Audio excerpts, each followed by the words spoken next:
Pois é, meus amigos. Eu não sou contra as pessoas terem ilusões em futebol, porque é isso que nos mantém gostando de futebol, né? Acreditar em coisas impossíveis, até porque o futebol às vezes permite, né?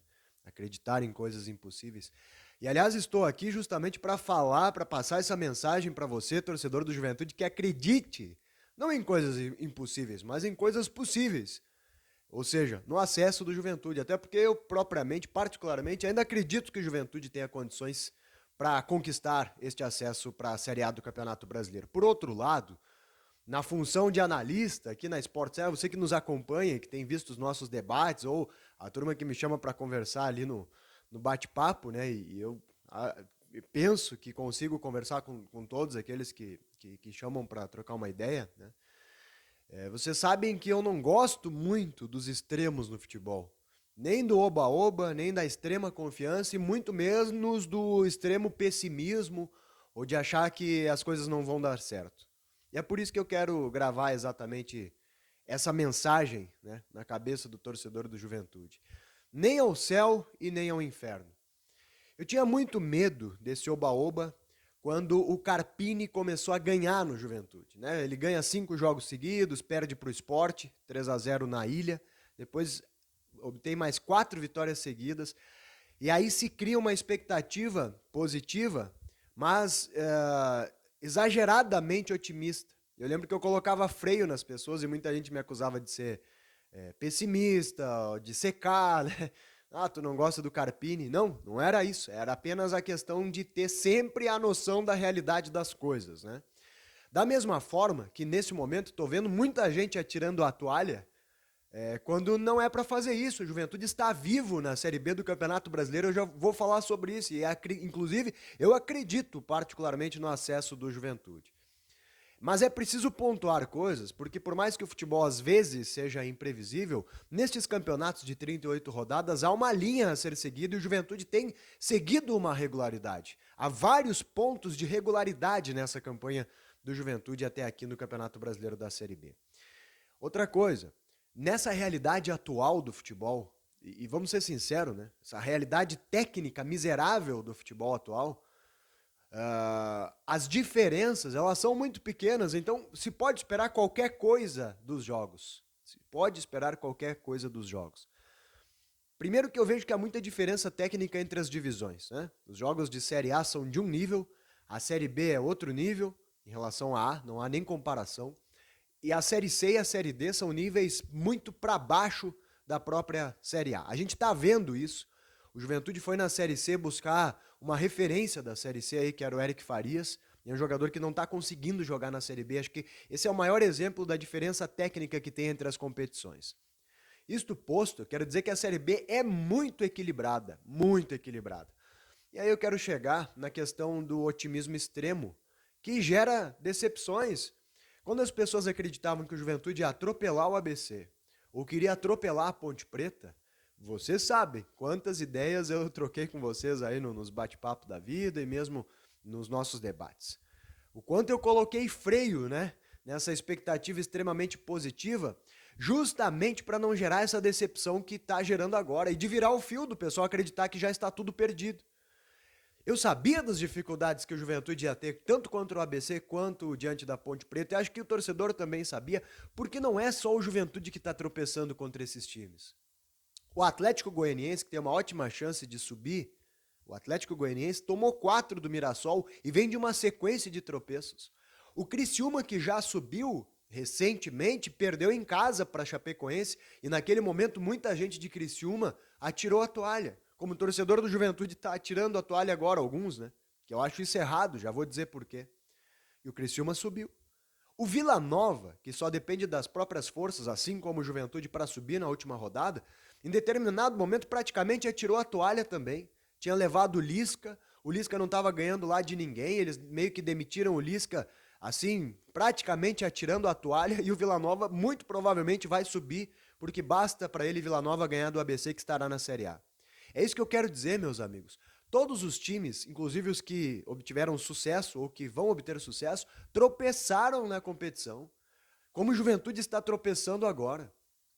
Porque a competição é muito equilibrada. Todas as vezes que se enfrenta um time da Série B, tu pode saber que vai ter dificuldade. Quantas goleadas nós tivemos na Série B? Pouquíssimas, se conta nos dedos as goleadas. Uma foi agora do Atlético Goianiense, que tomou uma goleada e que tem chance de subir. Basta ganhar do Guarani e contar aí com um tropeço, por exemplo, ou do Juventude ou do Vila Nova. O Atlético Goianiense está vivo, mesmo tendo tomado 4. É isso que eu quero dizer para vocês. Não há motivos para os extremos na Série B. Nem confiança demais e nem decepção ou pessimismo demais, como se gerou agora. E aí a gente tem que entrar nas questões técnicas, é óbvio. O Juventude tem dificuldades. Se colocou na figura do Thiago Carpini uma esperança que nem para ele Carpini é justa, né? Muita gente estava tratando o Thiago Carpini como um milagreiro da bola, sabe? Como um cara capaz de fazer coisas que nenhum outro ser humano do futebol é capaz de fazer. E eu sempre alertei que isso era um exagero. O Thiago Carpini é um ótimo treinador, ele recuperou a confiança do Juventude, ele organizou o time do Juventude, mas ele não é um milagreiro. E mais, o Thiago Carpini é um jovem técnico. É um jovem técnico. Na final do Campeonato Paulista, quando ele perde por 4-1 para o Palmeiras, o próprio Carpini reconhece que ele tem coisas a evoluir como treinador.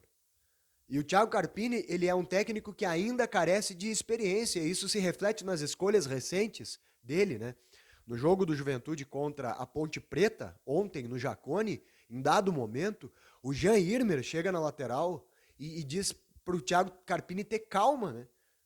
No primeiro tempo do jogo, eu lembro do lance, o Jean Irmer chega para ele e diz: calma, professor, baixa a bola, calma, porque ele estava alterado, gritando demais com os atletas. E isso é normal de um técnico jovem, sanguíneo, como é o Carpini. O que eu quero dizer é que essa transferência de responsabilidade para o Carpini como um milagreiro da bola pode ter sido um erro, Porque as limitações técnicas do Juventude exigiam do Carpini a criação de alternativas que até o momento ele não conseguiu criar, para que o Juventude vença, principalmente adversários que se fecham. O que não é o caso do Ceará, e nós já vamos chegar no jogo do Ceará, e por que eu tenho tanta esperança no acesso do Juventude. A regularidade que eu citei anteriormente, o Juventude manteve ao longo de toda a competição, principalmente como mandante. Se eu não estou enganado, o Juventude tem a 10ª melhor campanha como mandante. Ele está longe do G4 dentro do Alfredo Jaconi. Ou seja, ao longo de toda a competição, o time do Carpini teve dificuldade contra equipes que se fecharam dentro do Alfredo Jaconi. Foi o caso da Ponte Preta. Foi o caso do Londrina, foi o caso do Tombense, que ganhou do Juventude. O Vila Nova ganhou do Juventude dentro do estádio Alfredo Jaconi. O Juventude empata com o ABC em casa, né? Antes da chegada ainda do Carpini, perde para o Botafogo de Ribeirão Preto. Mas com o próprio Carpini, o Juventude também enfrentou dificuldades contra adversários teoricamente vencíveis, né? Dentro do estádio Alfredo Jaconi. Então essa regularidade foi mantida. Mas também é mantida a regularidade de um visitante incomodativo, né? Com o Carpini. O Juventude é o melhor visitante da competição. Ele é o líder entre os visitantes. E vai encarar esse último jogo, obviamente, como visitante. Sobre o Ceará, em que pese ter, sem dúvida, o elenco mais caro da Série B, e aqui a gente pode citar alguns exemplos, né? Eu lembro que quando o Juventude tinha interesse na volta do Guilherme Castilho, e até negociava um empréstimo do Guilherme Castilho, que pertencia ao Atlético Mineiro, o Ceará vai lá e compra o Guilherme Castilho por 10 milhões de reais. O Ceará comprou até goleiro, né? O Bruno, goleiro que inclusive foi expulso ontem e não vai jogar contra o Juventude, o Bruno foi comprado pelo Ceará, ou seja, o Ceará pagou a multa rescisória para o Caxias depois do Campeonato Gaúcho, né? Até goleiro o Ceará comprou. Tem lá o Jean Carlos, que é o meia que era do Náutico, que todo mundo queria, o Janderson, que estava no Grêmio, o Eric Artilheiro, né? Já não está mais jogando, mas disputou a competição pelo Ceará. Sem falar de tantos outros, né? Zé Ricardo, volante, que se destacou pelo América Mineiro, a dupla de zaga, David Ricardo, Luiz Otávio, os laterais, não tem ninguém barato, né? O Bissoli, que o Juventude negociou, tentou o Guilherme Bissoli e o Ceará ganhou a concorrência, deve jogar inclusive contra o Juventude, por aí vai, né? O Kleber, centroavante, poderia aqui ficar o Nicolas, né? O Nicolas, centroavante, que foi muito bem na Série A pelo Goiás, que o Juventude também chegou a ter interesse. Poderia ficar o vídeo todo aqui citando o quanto o Ceará tem um elenco bom. Porém, esse elenco bom do Ceará tropeçou a Série B inteira. E não está nem na primeira página de classificação. E com todos os torcedores do Ceará com quem eu converso, Dá para sentir a mesma situação, o pessoal tá desanimado, tá cobrando o time, o jogo vai ser no Presidente Vargas justamente porque não se espera um grande público. O Ceará tá literalmente cumprindo tabela, é uma equipe que não conseguiu competir ao longo da Série B.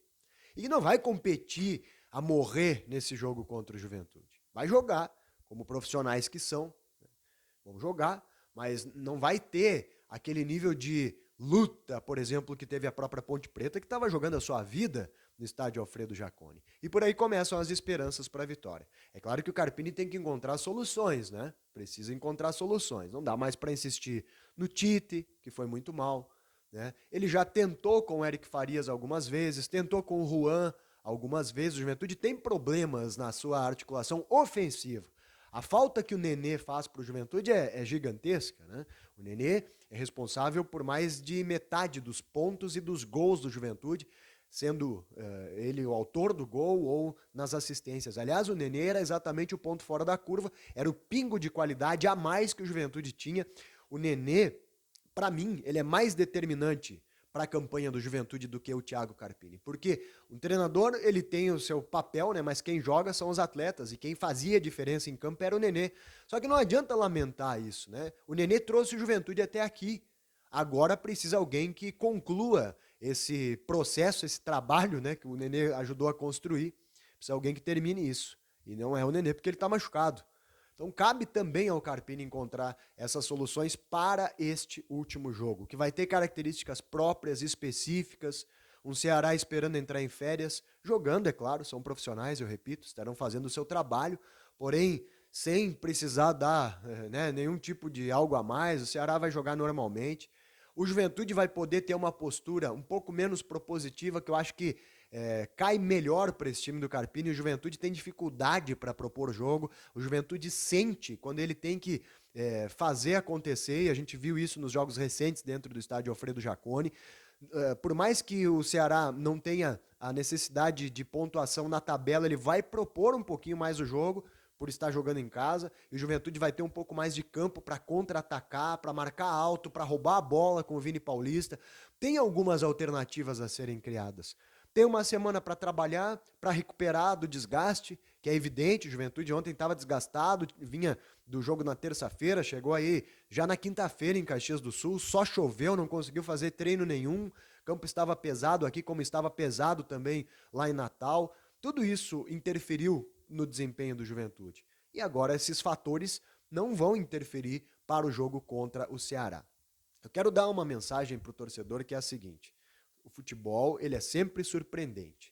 Assim como foi surpresa, vamos lá, que o Juventude não tenha vencido da Ponte quando todos esperavam que iria vencer, pode acontecer a surpresa de ganhar do Ceará quando todos esperam que não vai vencer.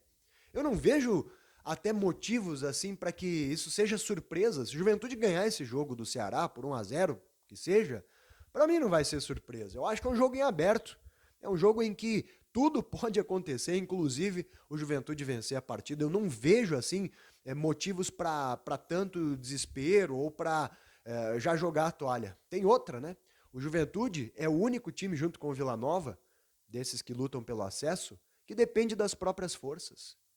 O Juventude não precisa olhar para ninguém, a menos que ele não vença o jogo. Aí vai ter que olhar para mais um monte de outros resultados.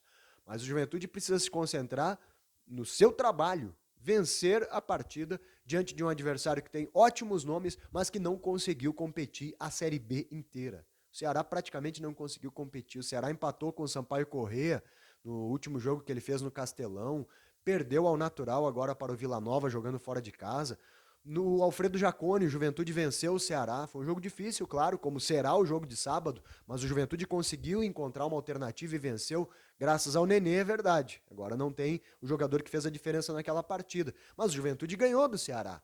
Então, meus amigos, não há motivos para pânico. Pelo contrário, eu acho que enquanto houver um pingo de chance, sabe? Tem que acreditar. O torcedor do Juventude precisa apoiar o time, precisa conduzir o time até o aeroporto, precisa passar uma energia positiva. Eu sei que os jogadores estão acreditando, estão animados, ninguém baixou a guarda dentro do vestiário do Alfredo Jaconi. Para o torcedor, é natural que tenha havido essa decepção, porque aí eu volto lá para o início do vídeo naquilo que eu falei. Se criou uma expectativa exageradamente positiva. E aí a decepção vem na mesma proporção. Por outro lado, não se pode agora criar uma expectativa exageradamente negativa, sabe? Não se pode criar uma expectativa exageradamente negativa. Claro que na teoria ficou mais difícil, mas a gente vai ver na prática, meus amigos. Talvez o jogo não se revele tão difícil em campo como foi esse jogo da Ponte Preta. É claro que na teoria, aqui pensando na grandeza do Ceará, no elenco que o Ceará tem, na força que ele tem jogando em casa, no calor que vai estar em Fortaleza, são todos fatores que não dão muito otimismo. Mas a gente tem que ver isso na prática. Na hora que o árbitro apitar, que os jogadores de fato começarem a disputar a partida, é que a gente vai ver mesmo se o jogo será de fato tão difícil quanto a gente imagina agora. Tudo isso eu estou dizendo para que você, torcedor do Juventude, ainda não desista, né? Não perca as esperanças, porque o futebol permite viradas, permite mudanças, permite surpresas.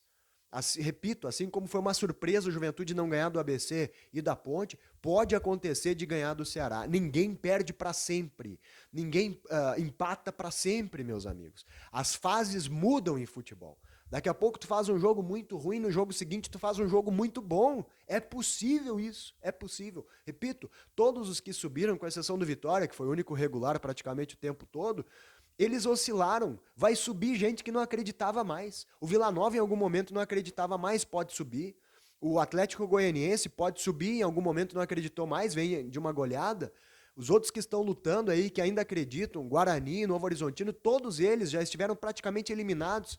Então não há motivo para pânico para o torcedor do Juventude já achar que acabou. Vamos esperar, vamos ver esses 90 minutos lá diante do Ceará. Eu acredito piamente que o Juventude tem condições de vencer esse jogo, porque na partida vai ser o único time que vai ter algum objetivo na tabela. O Ceará vai disputar uma partida normal, não vai facilitar as coisas, é óbvio que não, mas vai estar jogando uma partida normal como qualquer outra. Para o Juventude, é o jogo do ano, é o jogo da vida, o Juventude vai lutar, vai guerrear, vai brigar, já ganhou várias partidas fora de casa e tem condições, sim, para subir. Não perca a esperança, torcedor, o futebol permite mudanças. O futebol não é uma coisa linear, ainda mais nesta Série B, tão equilibrada em que não há diferença técnica entre as equipes. Não há diferença técnica alguma entre as equipes. Na teoria, esse elenco do Ceará era para ser o campeão brasileiro da Série B e está lá no 11º lugar. Ou seja, não há diferença técnica entre Ceará e Juventude. Hoje, tudo pode acontecer no jogo e eu ainda acredito piamente que é possível o Juventude subir para a Série A, apesar de ter ficado, na teoria, mais difícil, porque na prática a gente viu o quanto que esses jogos que pareciam fáceis ficaram difíceis. Vamos aguardar a prática, vamos aguardar o campo. É ali que as coisas vão se resolver, sem derrota antecipada, sem otimismo exagerado, como já aconteceu. Eu fui contra esse otimismo exagerado justamente porque eu sabia o quanto que seria difícil. E agora eu sou contra o pessimismo exagerado. Eu peço ao torcedor que tenha paciência e que acredite, porque é possível, é um jogo e o Juventude tem que ganhar, nem que seja de 1-0 contra um time que já não tem mais objetivo na competição. Um abraço a todos, se inscreva aqui no canal da Sport Serra, tamo junto.